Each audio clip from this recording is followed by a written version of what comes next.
I'm Max Brantley with the Arkansas Times, Wednesday, September 30th. News from Arkansas and elsewhere. Sad news this morning from the Little Rock Film Festival. It announced that there would be no more Little Rock Film Festival. It had a 9-year run. It was wildly popular, a huge artistic success. It never could gain the financial footing it needed to have a permanent director and have a permanent organization like some other arts organizations have had. Unknown if maybe somebody will try and step back into the breach, but otherwise a fond farewell to a great institution after 9 good years. UAMS announced today that it's become the first medical center in the state and one of the few nationally to put ratings of its physicians online. You can look up a doctor and see how other patients have rated him on a 5-star system, and comments good and bad. Only about 40 of the 1,000 doctors are up right now. Most of those already posted seem to be well thought of by their patients. It'll be interesting to see how that develops as the database grows. City Director Ken Richardson of Little Rock had another bad piece of news this morning from KARK reporting.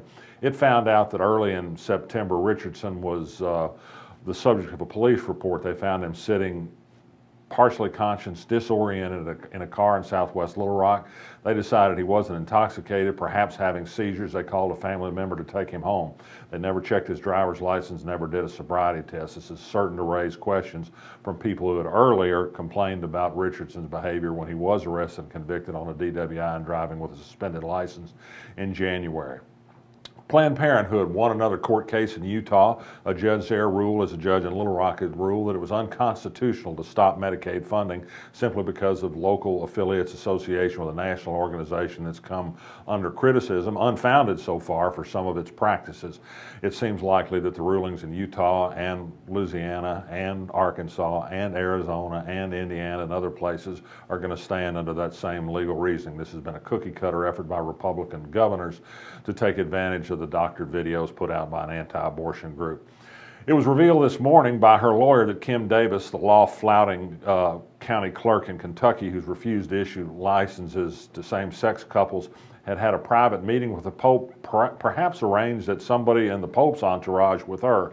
She was surprised. She said he told her to stay strong and stand up for her convictions. It's not really a surprise that the Pope is an opponent of homosexuality and of same-sex marriage. He's made some statements that make him sound a little kinder on the subject than some of his predecessors have sounded. But in saying that everybody has a human right to conscientious objection, he speaks the truth about conscientious objection and people's rights to be objectors.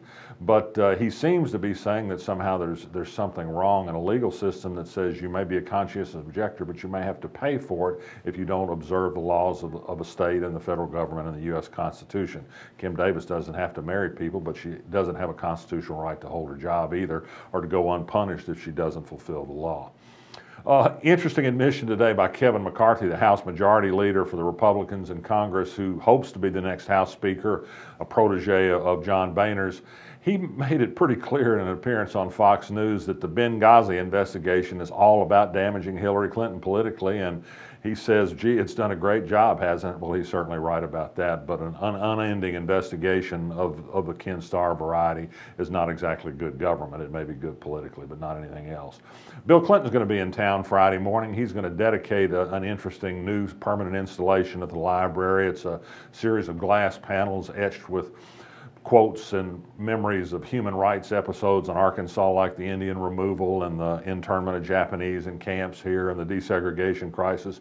They're going to plant there a tree, a horse chestnut that as a sapling that was taken from the tree that stood outside the window where Anne Frank and her family hid from the Nazis during World War II in Amsterdam. We were one of 9 cities chosen as a place to locate one of these saplings. It's a touching remembrance of a famous episode. 700 school children, undoubtedly all who've read the Diary of Anne Frank, will be there to observe the president plant a tree in memory of that incredible event.